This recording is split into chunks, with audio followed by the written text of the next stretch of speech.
Shabbat Shalom, my friends, and welcome back to another one of our weekly Torah conversations. The Sedra this week is Ekev, Deuteronomy 7, verse 12 and following. So let's begin with one of my favorite stories. It's a story about humility and arrogance and a false sense of privilege. Here's the story. So it's Yom Kippur.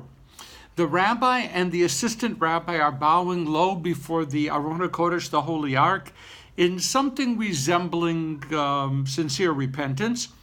The older rabbi cries out, "Ich bin a gornisht, I am a nothing." Then her younger colleague cries out, "Ich bin a gornisht, I too am a nothing." The cantor sees what's going on with two superbly humble rabbis, and so she cries out, "Ich bin a gornisht." The older rabbi nudges the younger rabbi and whispers, "Look who thinks she's a gornisht." Okay. It's a confusing thing to be a Jew. No surprise, every year we tell of our humble and simple origins during the Passover Seder by declaring that we are the descendants of a wandering Aramean, Arami Oved Avi.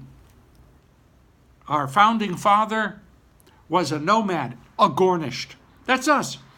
But then we adorn ourselves with other verses in the Torah which claim that God will make us as numerous as the sand of the sea and the stars in the heaven, and that through us, all of humankind will be led to discover God. Wow.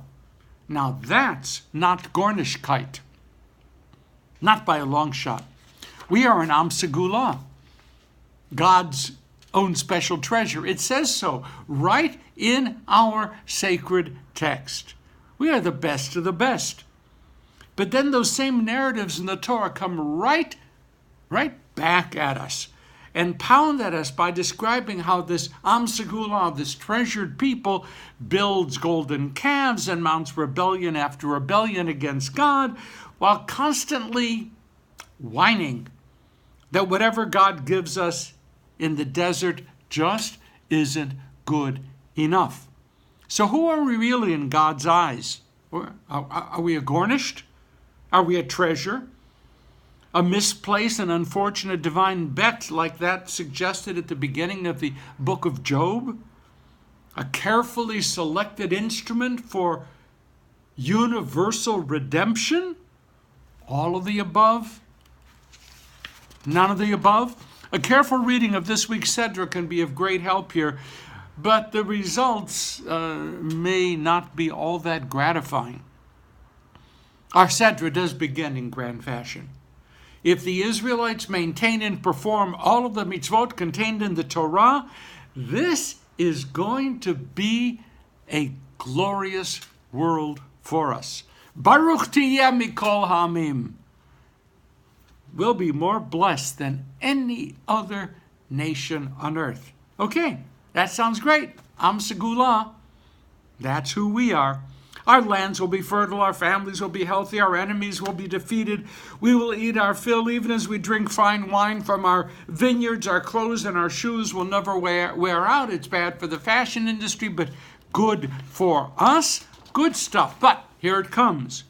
Watch out, O Israel, that you never fool yourselves into believing that in any manner, shape, or form you deserve such blessings, or that you have obtained those blessings by dint of your own achievements. Beware lest you grow haughty, because if you become too full of yourselves, God will then totally destroy you, period. Chapter 9, verse 6. Know then that it is not for any virtue of your own that the eternal your God is giving you this land to possess. No, wait a second. We're the chosen people. And we keep telling ourselves we have a Yiddish Ekev, which can only be translated as a misbegotten notion that we have a genetically gifted high level of intelligence? You mean there are no inherent permanent guarantees that we will always be the apple of God's eye? How can that be? it seems that there is a big if written over our people's covenant with God. Now, it didn't start out that way. God promised Abram that his people would be enslaved in Egypt, but that after a period of servitude, God would bring us out into freedom. The promise of redemption from slavery, Yetziat Mitzrayim, had no contingencies. God promised, no ifs. It was going to happen, and it did happen. Promise made, promise kept. End of story. The Red Sea was crossed, Torah was given at Sinai, but God makes it very clear that whatever happens from that point on will be an expression of a totally new relationship, a relationship of if, then. No more blank checks. Follow me on Deuteronomy 10, verse 12. And now, O Israel, what does the eternal God demand of you? Only this: to revere the eternal your God, to walk only in divine paths, to love and serve the eternal your God with all your heart and soul. And what does that service of God entail? To defend the orphan, the widow, to feed the hungry, to clothe the naked, to embrace the other by treating the stranger as one of our own. Now that God has redeemed us from Egypt, from slavery, every other promise in the Torah is a contingent promise. If, then.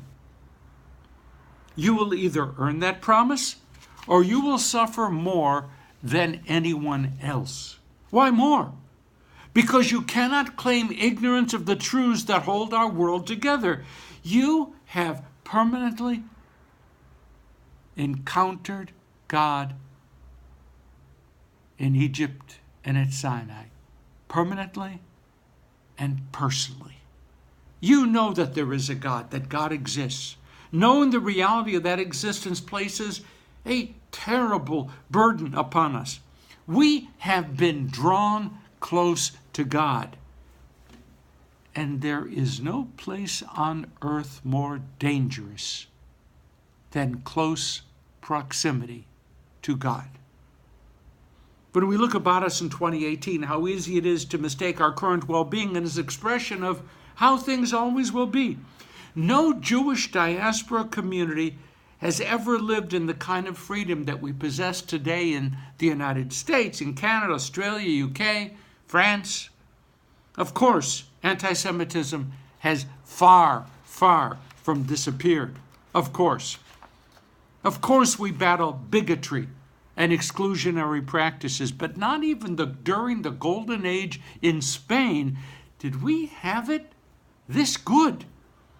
Of course we live in the middle of all this goodness with the irony that we can climb up close to the highest rungs of real power even while we necessarily feel that we live in such a situation only because of the good will of others. And that goodwill is nowhere guaranteed. And then we gaze toward Medinat Yisrael, the state of Israel. Who among us cannot feel that Israel represents what some of us would call a miracle? We are a phoenix nation, risen from the ashes. We have a powerful army and a booming economy. Our high-tech factually, the envy of the world. Our Sedra today begs us to understand that where we are today is contingent upon the quality of our moral standards, the stability of our ethical behavior, the tenacity with which we hold onto those texts and those traditions, which truly are our life's blood, our tree of life. Nothing that we have achieved is ours forever. Who we are will determine the next stage of our people's journey through history. No divine promises exist to give us a different understanding as to what may come next. We were delivered from Egypt. We were given Torah. And though we can never be sheltered from the ugly acts of others, our people's destiny is now in our own hands. And pretty much nowhere else. Whether we live in diaspora or in Israel, we need to hold fast to the reality that what comes next in our world depends upon the moral and ethical, communal, political choices that we make. On that somewhat sobering note, we finish our conversation today. I still want to say, regardless of what came just before, have a wonderful Shabbat, a beautiful, beautiful Shabbat. Remember, Shabbat is one of our greatest gifts to the world, and while you're pondering all these wonderful gifts, please hit share so that others may join in our conversation. Have a wonderful Shabbat.